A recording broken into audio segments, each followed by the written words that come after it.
9वम स्थानातील राहू जर पत्रिकेत असेल तर हा शुभ राहू त्या व्यक्तीला वडिलोपार्जित पुण्याचा साठा देतो. पूर्वीच्या अनेक जन्मांची पुण्य एकत्र करून ही व्यक्ती जणू काही जन्मास आलेली आहे.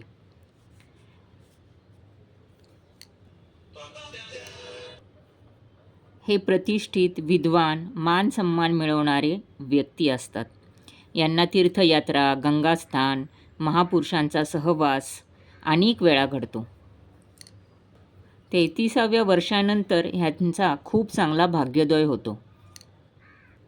पण जर हा राहू दूषित असेल तर हे तीर्थक्षेत्री पाप करणारे व्यक्ती किंवा साधुजनांची कुचेष्टा करणारे व्यक्ती ठरतात.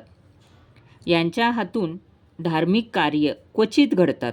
कायद्यात ह्यांना अडचणी येतात.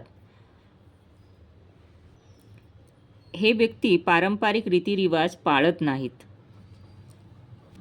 जर हा राहू म्हणजे अशुभ राहू गुरुबरोबर असेल तर ह्यांच्या मुलांना खूप त्रास असतो. तर अशुभ राहूसाठी उपाय म्हणून सर्वप्रथम ह्यांनी तीर्थक्षेत्री जाऊन मनापासून जप करणे.